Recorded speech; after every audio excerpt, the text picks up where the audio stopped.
Hello विद्यार्थियों, मैं महावीर कुमार।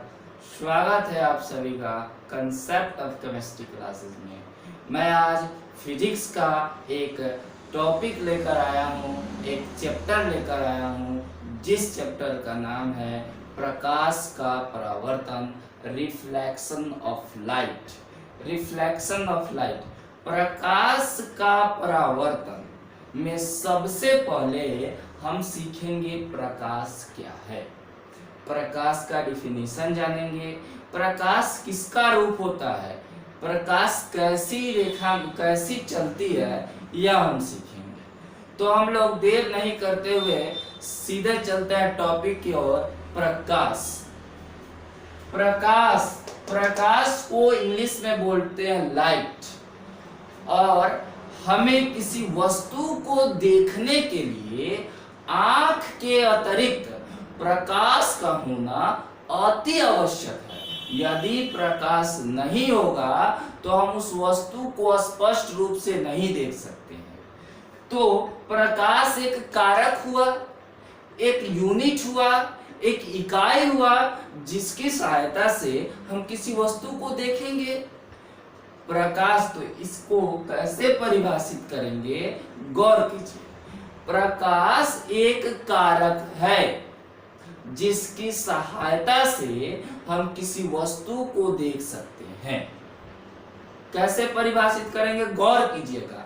प्रकाश एक कारक है जिसकी सहायता से हम किसी वस्तु को स्पष्ट रूप से देख सकते हैं।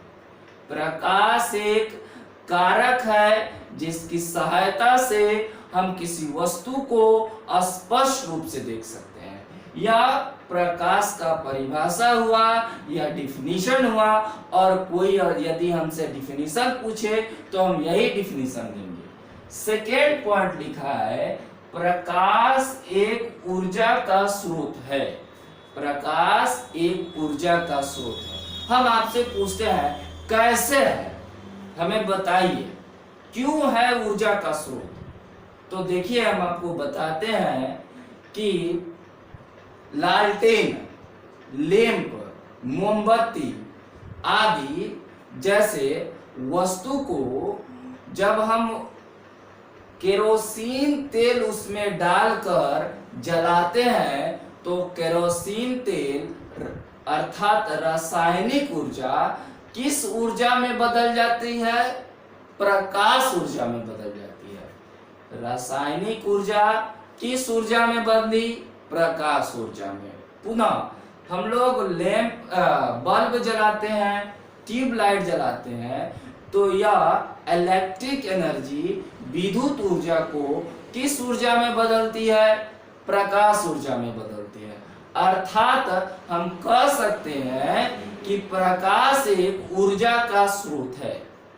दूसरा बात हम आपको बता दें कि हम लोग ठंडी के दिनों में सूर्य से आते हुए प्रकाश को अवशोषित करते हैं। अवशोषित करने के पश्चात हमारे शरीर में एक्स्ट्रा एनर्जी आता है। अर्थात अतः हम कह सकते हैं कि प्रकाश में ऊर्जा होती है, अतः यह प्रकाश ऊर्जा का स्रोत है। प्रकाश एक ऊर्जा का रूप है, स्रोत है, हम बिल्कुल कह सकते हैं, क्योंकि इसमें एक ऊर्जा दूसरे ऊर्जा में बदलता है। तीसरा पॉइंट है कि प्रकाश एक तरंग का रूप है। प्रकाश एक तरंग का रूप है। यह लाइन काफी इंपॉर्टेंट है। वेब ऑप्टिक्स में पढ़ना होगा आप लोगों को, जब 12th क्लास में जाइएगा। काफी मजेदार है यह लाइन। प्रकाश एक तरंग का रूप है। तरंग आप लोग एक ढेला को, एक पत्थर को नदी में फेंकिएगा या किसी सरोवर तालाब में फेंकिएगा तो हमें मिलता है कि तालाब का पानी इस तरह होता है। इस प्रकार से होते हुए वह गमन करता है, वह गति करता है।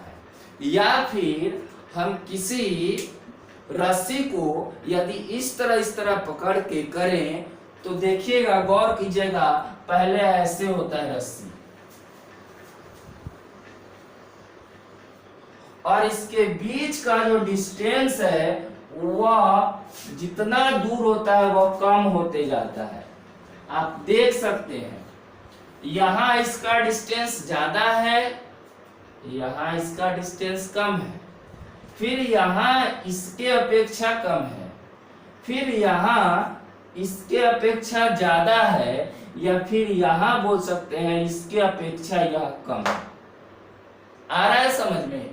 तो जब हम किसी रस्सी को, काफी लंबा रस्सी को पकड़ के ऐसे ऐसे करेंगे तो हमें इस प्रकार का आकृति देखने को मिलेगा। एक तरंग के रूप में रस्सी ऊपर नीचे करेगा।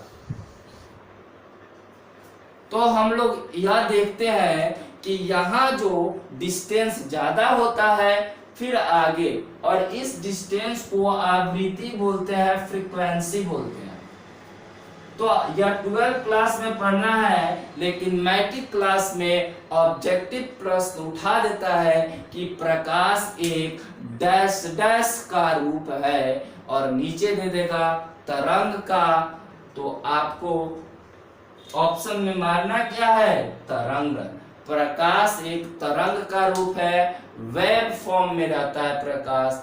जब प्रकाश सूर्य से चलती है तो वह तरंग के रूप में चलती है, और काफी डिस्टेंस तय करने के बाद हमें प्रकाश सीधा दिखाई देता है। हमें प्रकाश कैसा दिखाई देता है?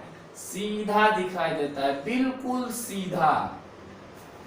अब चौथा पॉइंट क्या लिखा हुआ है कि प्रकाश हमेशा सीधी रेखा में गमन करती है। अब आप बोलिएगा भैया इससे पहले वाला टॉपिक में तो आप बताएं कि तरंग के रूप में रहता है, अब नीचे बता रहे हैं कि प्रकाश हमेशा सीधी रेखा में गमन करता है। तो देखिए, इसी चीज को समझाने के लिए हमने दो आकृति आपके पास रखा, और इसी दो आकृति से यह सिद्ध होगा कि प्रकाश हमेशा सीधी रेखा में गमन करती है, चलती है। तो हम लोग आते हैं इसके प्रयोग में। तो पहला प्रयोग क्या कहें कि एक जलती हुई मोमबत्ती को लिए, यहाँ प्रकाश दिखाया गया है कि मोमबत्ती से प्रकाश ज्वलित हो रहा है, जल रहा है। फिर इस मोमबत्ती के ज्वाला के सामने एक पारदर्शी पाइप को लेते हैं, जब एक जगह से दूसरे जगह तक प्रकाश को लेकर चले। तो हम एक पाइप लिए और उस पाइप को जलती हुई मोमबत्ती के ज्वाला के सामने रखें और अपने आंख को दूसरे छोर पर रखें। तो हम स्पष्ट रूप से देख सकते हैं कि प्रकाश वहां जल रहा है, प्रकाश वहां उत्पन्न हो रहा है, ज्वाला जल रही है तो प्रकाश उत्पन्न हो रहा है। दूसरा पॉइंट क्या लेते हैं, फिर एक मोमबत्ती लिए, जलते हुए मोमबत्ती लिए। अब क्या करते हैं, इतना पाइप सीधा रखते हैं और बाद में टेढ़ा कर देते हैं। देखिए ठीक चित्र में दर्शाया गया है। तो जब हम अपने आंख को पाइप के सामने रखेंगे और दूसरा छोर ज्वाला के सामने रखेंगे तो प्रकाश तो इससे आएगी, लेकिन यहां तक ही आएगी।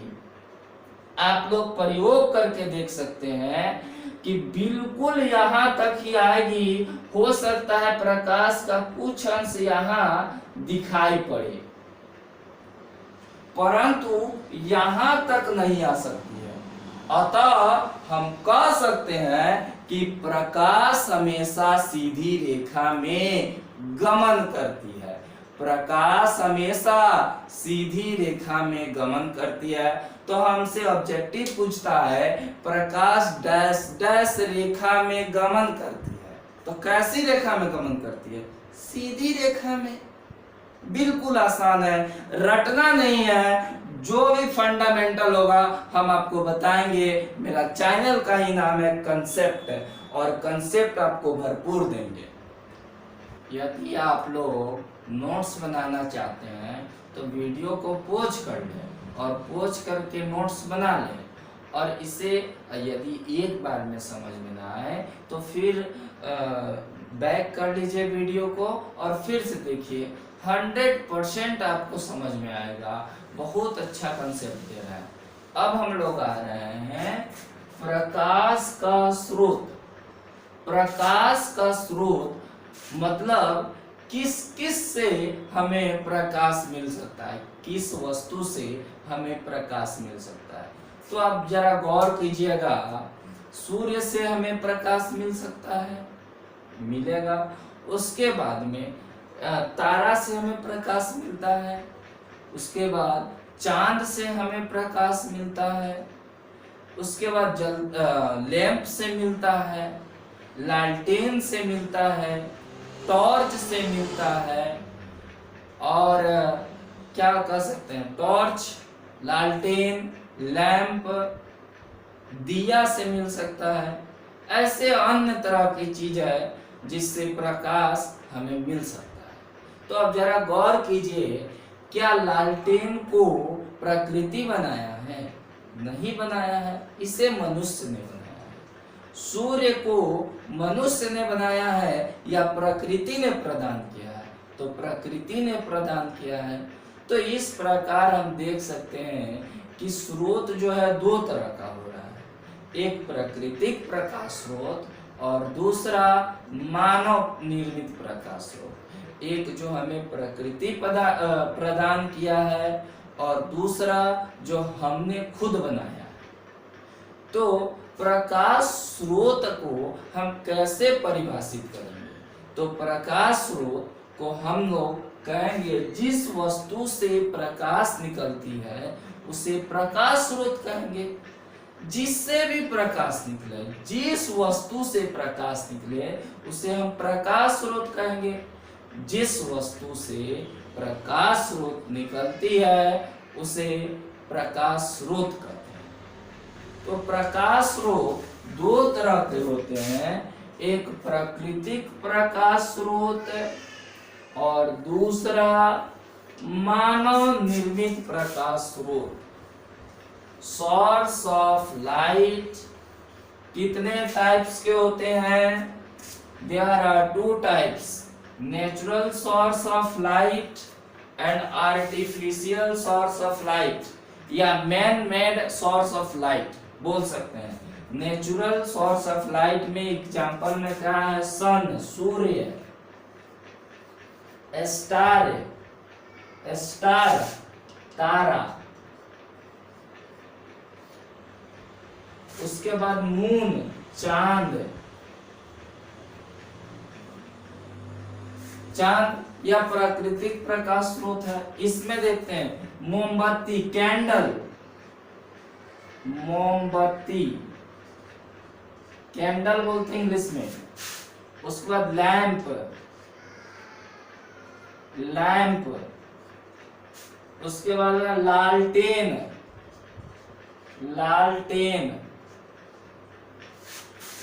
उसके बाद में लालटेन के बाद क्या लिख सकते हैं?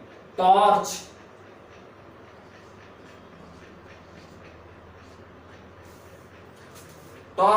और भी हो सकता है, जलती हुई बल्ब होगा, ट्यूब लाइट होगा, उससे भी हमें प्रकाश मिलता है।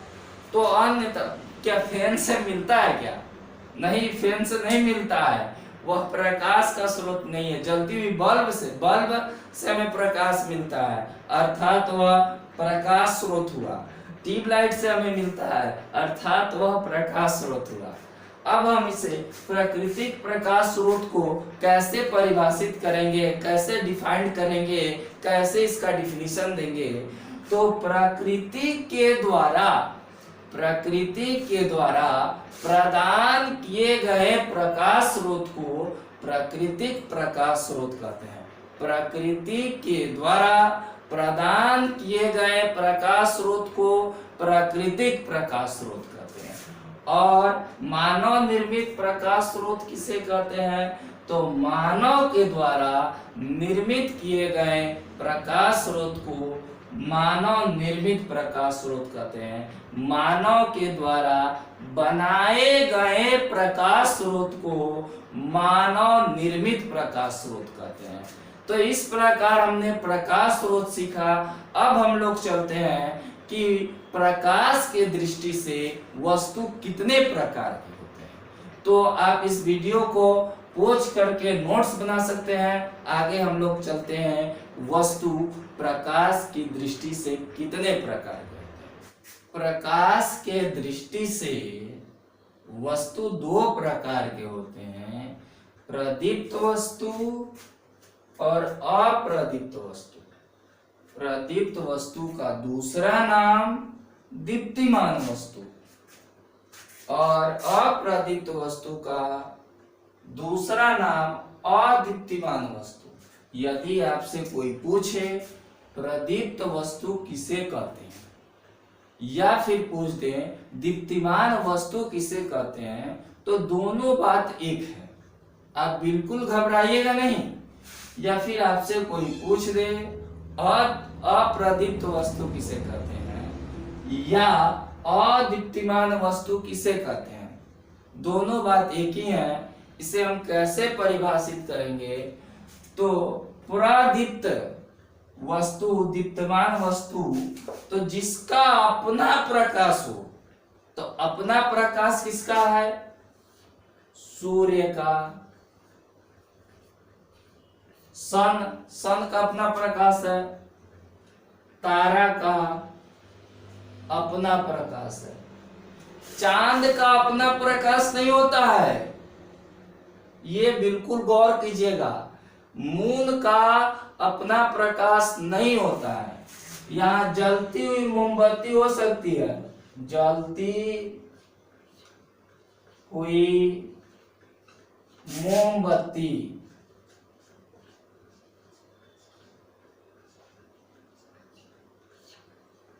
फिर यहां लिख सकते हैं जलती हुई लैंप,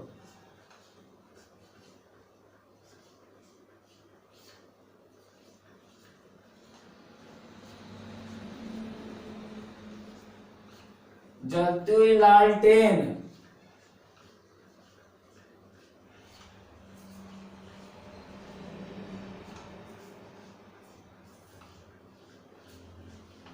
जलती हुई दिया, जलती हुई बल्ब, जलती हुई ट्यूबलाइट, सबका अपना प्रकाश है, अर्थात इसे लुमिनस कहेंगे। लुमिनस का डिफाइन हम कैसे करेंगे, परिभाषित कैसे करेंगे, तो वैसा वस्तु जिसका अपना प्रकाश हो उसे प्रदीप्त वस्तु कहते हैं।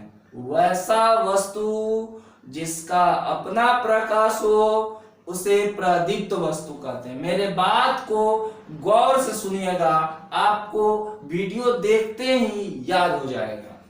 और दूसरा अप्रदीप्त वस्तु नॉन लुमिनस, तो जिसका अपना मतलब नहीं और प्रदीप्त मतलब अपना प्रकाश, तो जिसका अपना प्रकाश नहीं हो, तो जिसका अपना प्रकाश नहीं हो उसे अप्रदीप्त वस्तु कहेंगे। जैसे ईंट, पानी चमकता है, क्या पानी चमकीली पानी में उसका अपना प्रकाश होता है? नहीं। तो लिख सकते हैं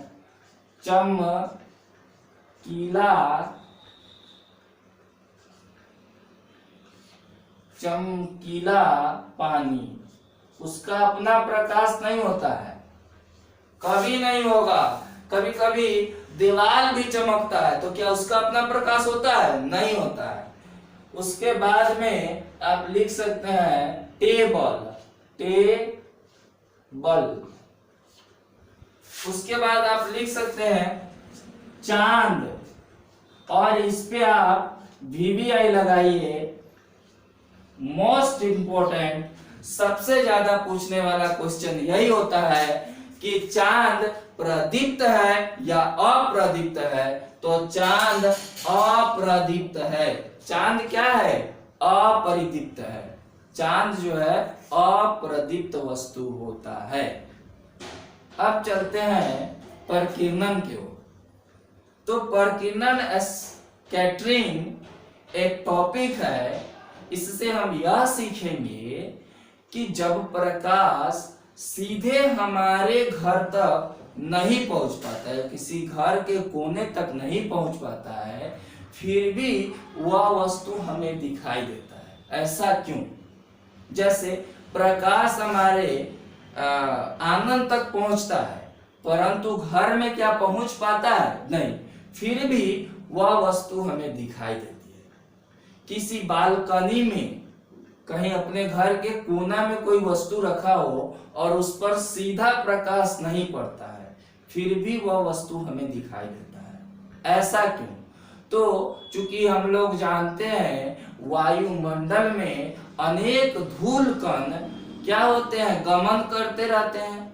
गौर से सुनिएगा, चूंकि हम लोग जानते हैं कि वायुमंडल में धूल कण गमन करते रहते हैं, वह सूर्य से आती हुई प्रकाश को अवशोषित कर लेता है, ग्रहण कर लेता है, और जब वह प्रकाश हमारे उस घर के कोने तक पहुंचता है तो हमें उस वस्तु को तो हम वह वस्तु को देख पाते हैं।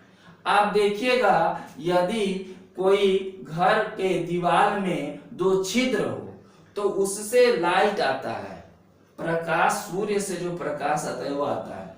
तो देखिएगा उस लाइट में अनेक छोटे छोटे धूल कण आपस में गमन करते रहते हैं, चलते रहते हैं, आपस में चलते रहते हैं, और वही धूल कण हमारे घर के उस कोने तक पहुंचता है, जिसके कारण हमें वह वस्तु देख सकते हैं, हम वह वस्तु देख सकते हैं। यदि वीडियो अच्छा लगा हो तो वीडियो को सब्सक्राइब कीजिए, लाइक कीजिए, कमेंट कीजिए और शेयर करना ना भूलें। ज्ञान बांटना ही दुनिया का सबसे बड़ा चीज है। Thank you for watching this video.